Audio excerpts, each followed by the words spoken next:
Welcome back to the channel guys. मैं अतनु और आज हम लोग डिस्कस करेंगे रशिया और यूक्रेन वॉर को लेके। जैसे हम लोग को पता है कि जब से डोनाल्ड ट्रंप अपने तरफ से स्टेटमेंट दिया है कि पुतिन एक क्रेजी है और पुतिन जो कर रहा है इसमें आगे जाके क्या होने वाला है ये पुतिन को भी पता नहीं, तब से जाके हम लोग को देखने को मिल रहा है कि रशिया और यूक्रेन का जो वॉर है ये नेक्स्ट लेवल पे मूव किया है।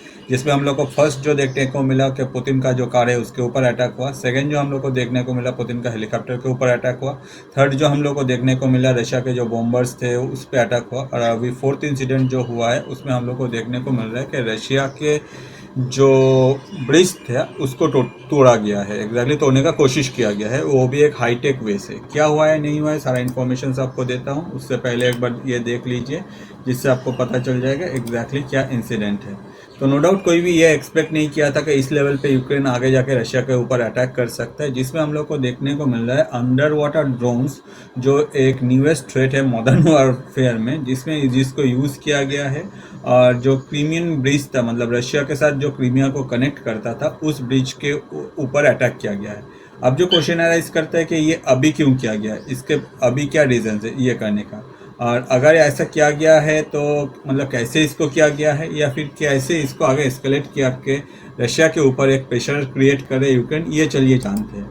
जिसमें हम लोग को सबसे पहले को जो मिलता है कि ये जो ब्रिज है ये जून 3 लोकल टाइम जो सुबह 4:44 है उस टाइम में इसके ऊपर अटैक किया गया है। ये क्रीमियन जो ब्रिज है ये रशिया का जो मेनलैंड है उसके साथ क्रीमिया को कनेक्ट करता है।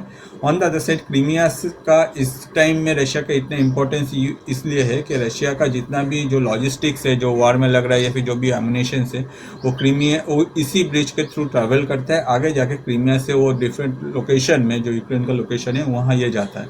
तो इस ब्रिज को अगर अटैक किया जाता है तो नो डाउट एक चीज़ तो क्लियर हो जाता है कि आगे जाके कभी भी अगर कोई भी कोशिश करेगा तो उस टाइम में ये जो लॉजिस्टिक्स है ये लोकल मतलब यूक्रेन में पहुंच नहीं पाएगा। जिसमें ये ब्रिज जो है एक one of the important part play करता है रशिया और यूक्रेन का वॉर में, और यही सोच के इस ब्रिज को अटैक किया गया है। तो अब जानते हैं कि ये एग्जैक्टली कैसे ये अटैक हुआ और इसके में क्या यूज़ किया गया है। यूक्रेनियन इंटेलिजेंस और रशिया का वो ओन ट्रांसपोर्ट मिनिस्ट्री है वो अपने तरफ से कंफर्म किया है कि 1100 kilo under water explosive use किया गया है इस ब्रिज को ख़त्म करने के लिए या फिर इस ब्रिज के ऊपर अटैक करने के लिए। पास्ट में अगर हम लोग देखें ये पहली बार नहीं है, इससे पहले भी इस ब्रिज के ऊपर डिफरेंट टाइम में अटैक हुआ है। जिसमें अक्टूबर 2022 फर्स्ट अटैक हुआ था इसको, जिसमें एक ट्रक को यूज़ किया गया था बॉम्बिंग के लिए। जुलाई 2023 नेवल ड्रोन का स्ट्राइक हुआ था, और अब जाके जून 2025 जिसमें एडवांस अंडर वाटर ड्रोन जो है वो यूज़ किया गया है स्ट्राइक करने के लिए। तो नो डाउट अगर देखा जाए ये काफ़ी नेक्स्ट लेवल अटैक है। अगर यूक्रेन और रशिया के वॉर में देखें तो इस तरह का टेक्नोलॉजी यूज़ करके जो अभी यूक्रेन कर रहा है ये पहले यूक्रेन की तरफ से किया नहीं गया है। और ये जो नेक्स्ट लेवल अटैक जो रशिया सोच भी नहीं सकता, यूक्रेन अपनी तरफ से ये सारा स्टेप ले रहा है। अब आ जाते हैं पार्ट 2 पे कि ये ब्रिज इतना ज़्यादा मैटर क्यों करता है। ये ब्रिज 2018 में कंप्लीट हुआ था और ये ब्रिज 19 किलोमीटर टोटल लॉन्ग है। ये डायरेक्टली लिंक करता है रशिया और क्रीमिया को।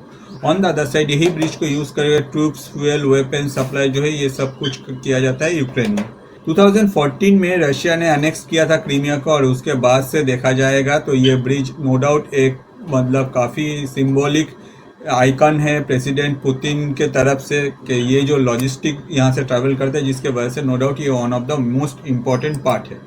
इसके अलावा भी अगर देखा जाए ये अटैक कैसे हुआ, इसमें कहा जा रहा है कि मरिक का बोल के जो अंडर वाटर ड्रोन है जिसको यूज़ किया गया है ये एग्जैक्टली क्या करता है, ये 1000 किलोमीटर ट्रैवल कर सकते हैं। मरिक का जो है ये टॉर्पीडो के साथ कंपेयर किया जाता है और ये 1000 किलोमीटर ट्रैवल कर सकता है। 200 से 300 किलोग्राम एक्सप्लोसिव ये कैरी कर सकता है और इसको रिमोटली ऑपरेट किया जाता है। मतलब जो भी ये टोटल इसको एस्केलेट कर रहा था, ऐसा नहीं कि वो यूक्रेन में बैठा है, हो सकता है कि वो दूसरा कंट्री में भी बैठा है, या फिर हो सकता है कि वो यूक्रेन में बैठ के इसको एस्केलेट किया, जिसके वजह से ये पहला large scale successful combat use है अंडर वाटर ड्रोन्स का मॉडर्न वॉरफेयर में। अगर मॉडर्न वॉरफेयर में हम लोग देखें जो अंडर वाटर ड्रोन्स इससे पहले इस लेवल पे यूज़ नहीं हुआ था जो इस बार हम लोग को देखने को मिला। तो अब आ जाते हैं कि यूक्रेन का स्ट्रैटेजी क्या है, यूक्रेन का अभी क्यों अटैक कर रहा है। जैसे हम लोग को पता है कि यूक्रेन अपने तरफ से पहले पुतिन का कार के ऊपर, फिर पुतिन के हेलीकॉप्टर से उसके ऊपर, उसके बाद अभी एयर बेसिस पे, फिर बॉम्बर्स पे, और अभी क्रिटिकल इंफ्रास्ट्रक्चर के इसके ऊपर अटैक करने का मेजर रीजन क्या है। यूक्रेन एक्सपेक्ट कर रहा है कि भाई रशिया का जो लॉजिस्टिक सप्लाई है उसको हम लोग पूरा डिस्टर्ब कर देंगे। अंडरमाइन ट्रूप मॉडल, जो ट्रूप भी मॉडल, मतलब जो सोल्जर्स रशिया की तरफ से लड़ रहे हैं यूक्रेन के लिए, उसको हम लोग आगे उन लोग का जो मॉडल है वो ख़त्म कर देंगे। इसके अलावा भी ये लोग का अगर देखा जाए, ये लोग अपने तरफ से फोर्स कर रहा है कि रशिया को आगे जाके, रशिया जो है अपने तरफ से ऑफेंस कर रहा था, मतलब आगे जाके वो लोग हर टाइम प्लानिंग कर रहा था कि भाई हम लोग कैसे भी करके आगे जाके कुछ ना कुछ अटैक करेंगे यूक्रेन के ऊपर। इससे पहले ये लोग अपने तरफ से कोशिश कर रहे हैं कि भाई रशिया को एक ऐसा जगह ले चलो जहां रशिया ऑफेंस से पहले डिफेंस के बारे में सोचे कि भाई हम लोग क्या अटैक करेंगे, हो सकता है कि वो लोग फिर से हम लोग को अटैक करें। और नो डाउट रशिया एक ऐसा प्रेशर अभी फील कर रहे हैं। क्यों? इसके पीछे मेजर रीज़न है रशिया के जो लास्ट कुछ अटैक हुआ, जिसमें नो डाउट ये हाईटेक वे से अटैक किया जा रहा है, और अगर देखा जाए ये काफ़ी स्मार्ट मूव है यूक्रेन का। तो ऑब्वियसली ये सब के वजह से अगर जाके देखा जाए तो रशिया के ऊपर एक बहुत ही प्रेशर क्रिएट हो रहा है। ऑन द अदर साइड अगर देखा जाए कि रशिया के पास अभी क्या है, रशिया अगर चाहे तो अपने तरफ से ये जो वार है इसको एस्केलेट भी कर सकता है, या फिर रशिया हो सकता है कुछ शांत बैठ जाए। मगर ये जो सोच है रशिया कुछ शांत बैठेगा, ये मुझे नहीं लगता कि रशिया शांत बैठने वालों में से है। क्योंकि रशिया का क्या सोच है, रशिया इसको एस्केलेट करेगा, रशिया इसका बदला लेगा। क्योंकि अगर हम लोग पास्ट में जब यूएसएसआर था उस टाइम का भी हिस्ट्री देखें, तब से आज का भी हिस्ट्री देखें, तो पुतिन जो है वो कभी शांत बैठने वाला नहीं है। वो नेक्स्ट लेवल पे कुछ करेगा, दुनिया के सामने वो आएगा, क्योंकि ये पुतिन का सिग्नेचर है और यही वो हमेशा फॉलो करता है। On the other side Putin क्या कर सकता है प्रेजेंटली, अगर हम लोग देखें यूक्रेन जो ये वार लड़ रहा है, इसमें यूक्रेन का ये वार लड़ने के पीछे मेजर रीज़न क्या है। मेजर रीज़न है यूक्रेन को जो सपोर्ट मिल रहा है, चाहे वो नाटो से हो और अभी यूएस से हो, या फिर जो भी कंट्री अपने तरफ से आगे सपोर्ट कर रहा है। तो ऑब्वियसली पुतिन क्या करेगा, पुतिन का जो करने का चांसेस है उसमें पुतिन अपना जो ये जो सोर्सेस है, जिस सोर्सेस से ये लोग अपने तरफ से यूक्रेन को इतना हेल्प कर रहे हैं या फिर यूक्रेन को लॉजिस्टिक सप्लाई कर रहे हैं, ये सब इसको बंद करने का कोशिश करेगा। हो सकता है कि इस बीच में बहुत सारे कुछ ऐसे ही ब्रिजेस हो या फिर ऐसा कुछ कम्युनिकेशन हुए हो, आगे जाकर रशिया उसके ऊपर अटैक करे, जिससे नेटो से जो सप्लाई आ रहा था वो भी बंद हो जाए। ऑन द अदर साइड अगर देखा जाए जो यूएस सप्लाई कर रहा था वो भी बंद हो जाए। तो कम्प्लीटली डिपेंड करता है इन फ्यूचर में पुतिन क्या करता है। जब पुतिन कुछ करेगा उसके लिए मैं आप लोगों के लिए एक नया वीडियो ला दूंगा। तो आपको क्या लगता है कौन कौन सा लोकेशन या फिर कौन कौन सा लॉजिस्टिक्स पॉइंट्स हो सकता है जहां आगे जाके रशिया या फिर पुतिन अटैक कर सकता है? प्लीज़ कमेंट कीजिए, क्योंकि आपका कमेंट करने से मुझे भी पता चलता है कि आपका क्या सोच है। ऑन द अदर साइड अगर आप कमेंट करते हैं तो मुझे पता चलता है कि आप ये वीडियो में कितने इंटरेस्टेड है, इस तरह का वीडियो में। तो चलिए जानते हैं नेक्स्ट जो स्टेप है। नेक्स्ट स्टेप जो है उसमें हम लोग को देखने को मिलता है कि जियोपॉलिटिकल रिपल अहेड। तो नो डाउट अभी यूक्रेन में एक चीज़ हम लोग को अचानक से देखने को मिला, जिसमें ज़ेलेंस्की है वो अपने आप को ज़्यादा कॉन्फिडेंट फील करे। उनका जो बात है, बॉडी लैंग्वेज है, वो चेंज हो गया जब से वो मिल के आए हैं ट्रम्प के पास से।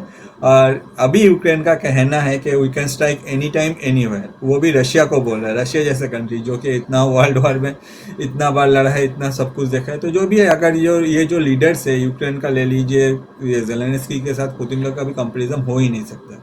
ऑन द अदर साइड अगर देखा जाए जो इस तरह से ज़ेलेंस्की अपना कॉन्फिडेंस शो करे, तो नो डाउट ज़ेलेंस्की को कुछ ना कुछ मिला है, जिसके पास एक मतलब हथियार भी नहीं मिल रहा था और दुनिया भर में हर कंट्रीज के पास से मांगते फिर रहा था। और अभी उसका अगर आवाज़ चेंज हो जाता है तो ऑब्वियसली उसका जो सपोर्ट है वो मिला है। अब वो सपोर्ट कौन हो सकता है? वो सपोर्ट ऑब्वियसली डोनाल्ड ट्रंप और यूएस हो सकता है, क्योंकि जैसे हम लोग को पता है कि जो डोनाल्ड ट्रंप और ज़ेलेंस्की के बीच में जो मीटिंग हुआ था, जो यूक्रेन का रेयर अर्थ मिनरल को लेकर, तो सबको पता है आगे जाके यूएस ही इसको बैकअप प्रोवाइड करेगा, और जिसके वजह से अभी जो हाईटेक वार जो है ये हम लोग को देखने को मिल रहा है रशिया और यूक्रेन वार में। तो आगे जाके ऑब्वियसली ज़ेलेंस्की का जो बॉडी लैंग्वेज है ये हम लोग को और भी कॉन्फिडेंस देखने को मिला है, जैसे कि इस बार जो विद इन अ वीक जो भी मूवमेंट हुआ इस वार में।